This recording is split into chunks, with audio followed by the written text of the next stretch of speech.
Luke, another dominant night. You've already equalled the number of nightly wins that you picked up last year. An astonishing achievement. Yeah, very happy with my performances tonight. Obviously, it drifted off towards the end, feeling a bit tired, but I'm just good to get over that winning line in the final. And you've already broken the ton mark for 180s hit in this Premier League campaign. We always talk about your power scoring. Do you think you can make it to 200?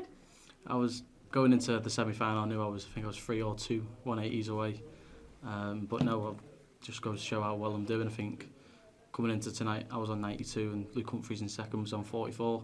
And it just goes to show how well my power scoring really is. And in that final, we saw you changing your throw a little bit. Are you just having fun out there? Yeah, my normal throw, what I was throwing with tonight, I just felt tired, so I just changed it up a bit. After the match, Luke said he was tired, but I just had to stick in there. Congratulations. Thank you. Luke, congratulations, setting all kinds of standards now, dominating the best players in the world. Do you feel on top of the world right now? Performances, then I think that goes to show how everyone does say I'm the best in the world at the minute, but you know me, I never really say I'm the best in the world, but I'm performing better than these guys, so maybe I should be saying I'm best in the world, but we'll just see after how it goes. Do you feel that you've got an aura around you at the moment? Phil had it back in the day, Michael had it, where players used to say, I was beaten before I got on that stage. Do you feel that at the moment? Because at the moment you seem untouchable up there. Yeah, for myself, when I'm playing certain players, I know when I've got them, and it goes to show Luke Humphries, he shows a bit too much, and as a player you're like, alright, he's at a 60 or a 41 and he's not happy about it, and then his next throw he'll hit the same score, so you just have to pounce on him. A few weeks ago we were talking about points tables. Now you've broken that barrier. That points table has always got to the O2, so how do you know prep for the rest of it, knowing that you're going to be there? Yeah, well, finish top. I said it last week that I want to finish top again, go back to back, and obviously now I'm fighting for top and breaking the nightly win record. Luke, is that the next big target for you to become the first player to win 5 of these weekly titles? Yeah, I think I'm 2 clear now on the rest of the lads that have won, but for myself that's the main goal, is to win the 5th one, and then we'll have to see what happens next. You mentioned it there about the tiredness between you and Luke. We're at the halfway stage of this Premier League. How are the energy levels? How are you feeling? Yeah, I'm feeling well. Tonight I was tired than when I would have been last week in the final. But yeah, it's all about just making sure that you in yourself you're right, and you can get up on stage and play these games.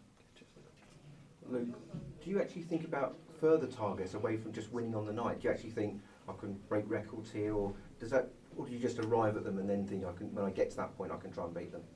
Yeah, you can obviously see it on paper what I can do within the Premier League, but you never know. It just, whatever happens on the day happens.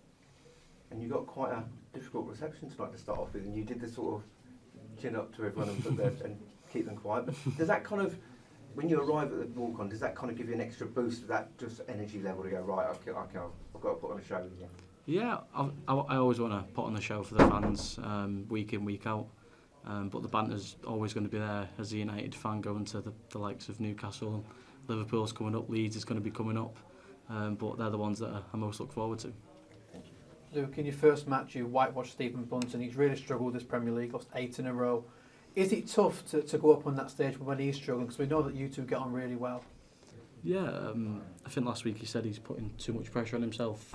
Obviously, without a win in 8 weeks, if I was Stephen now, you've just got to relax. You've just got to say, come on, just win that first game. And I'm sure once he gets that first win, then gets that winning feeling, then he'll go on, and hopefully, I think he could win a night. And last week, when you won in Cardiff, you said that you've not thrown a dart in a week. How many darts have you thrown in the past week since Cardiff? I've had a little throw. I probably shouldn't say what with, but new darts are coming, so I've had a little throw with them. Cheers, Luke. Well done tonight. Thank you. Luke, you mentioned changing your throw midway through. Does it just feel that effortless for you that you can just do that and not have to worry? Yeah, well, like I said there, it's just about the normal throw weren't going to plan in the final because I was tired.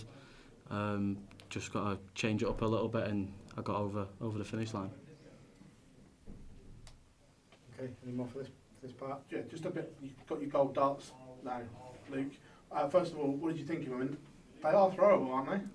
I think they are throwable, but the people at BetMGM, they were like, you can't throw them, you can't throw them. And I was just thinking in my head, yeah, I'm throwing them.